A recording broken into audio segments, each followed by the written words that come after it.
असफलता एक ऐसा शब्द है जिसे सुनकर अक्सर लोग डर जाते हैं, लेकिन सच यह है कि असफलता सफलता की पहली सीढ़ी होती है।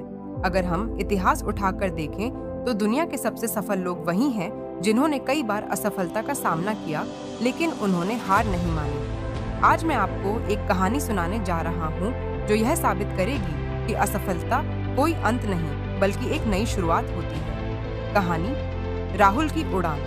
राहुल एक छोटा सा गांव का लड़का था जिसके सपने बहुत बड़े थे।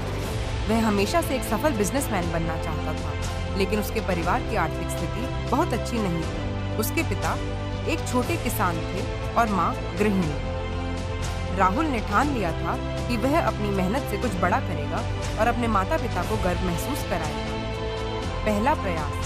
असफलता का पहला सबक। राहुल ने पढ़ाई के साथ साथ एक छोटे बिजनेस का आइडिया सोचा। उसने गांव में एक किराने की दुकान खोलने की सोची। उसने अपने पिता से पैसे मांगे, लेकिन वे ज्यादा पैसे नहीं दे सकते थे। फिर भी जो थोड़ी बहुत जमा पूंजी थी, उससे उसने एक छोटी सी दुकान शुरू की। शुरुआत में दुकान ठीक चली, लेकिन धीरे धीरे उसे घाटा होने लगा। उसकी दुकान के पास एक बड़ी दुकान पहले से थी, जहां लोग ज्यादा जाना पसंद करते थे। राहुल का बिजनेस 6 महीने में ही बंद हो गया। उसे बहुत दुख हुआ। लोग उसे ताने देने लगे कि वह एक नाकाम लड़का है। दूसरा प्रयास। नई सोच, नई चुनौती। राहुल ने हार नहीं मानी। उसने इस असफलता से सीखा कि बिना अच्छी योजना के बिजनेस शुरू करना सही नहीं होता। उसने बाजार को समझने के लिए शहर जाकर कुछ समय तक एक दुकान में काम किया। वहां उसने सीखा कि ग्राहकों को क्या पसंद आता है, किस तरह से सामान बेचना चाहिए और बिजनेस में किन बातों का ध्यान रखना चाहिए। इस बार उसने अपने गांव में एक मोबाइल रिपेयरिंग की दुकान खोलने का सोचा, क्योंकि गांव में ऐसी दुकान नहीं थी और लोगों को मोबाइल रिपेयरिंग के लिए शहर जाना पड़ता था। उसने थोड़े पैसे जुटाए और मोबाइल रिपेयरिंग का कोर्स किया। दूसरी असफलता। लेकिन नई सीख। दुकान खुली तो लोगों ने आना शुरू किया, लेकिन धीरे धीरे उसे फिर घाटा होने लगा। इस बार कारण था, लोगों को उसके काम पर भरोसा नहीं था, क्योंकि वह नया था। राहुल को फिर से असफलता का सामना करना पड़ा।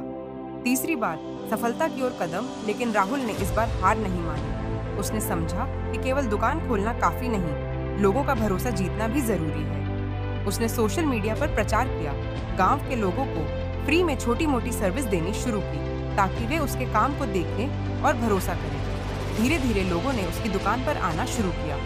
कुछ ही महीनों में उसकी दुकान अच्छी कमाई करने लगी और अब वह एक सफल बिजनेसमैन बन चुका था। सीख जो हमें राहुल की कहानी से मिलती है। 1.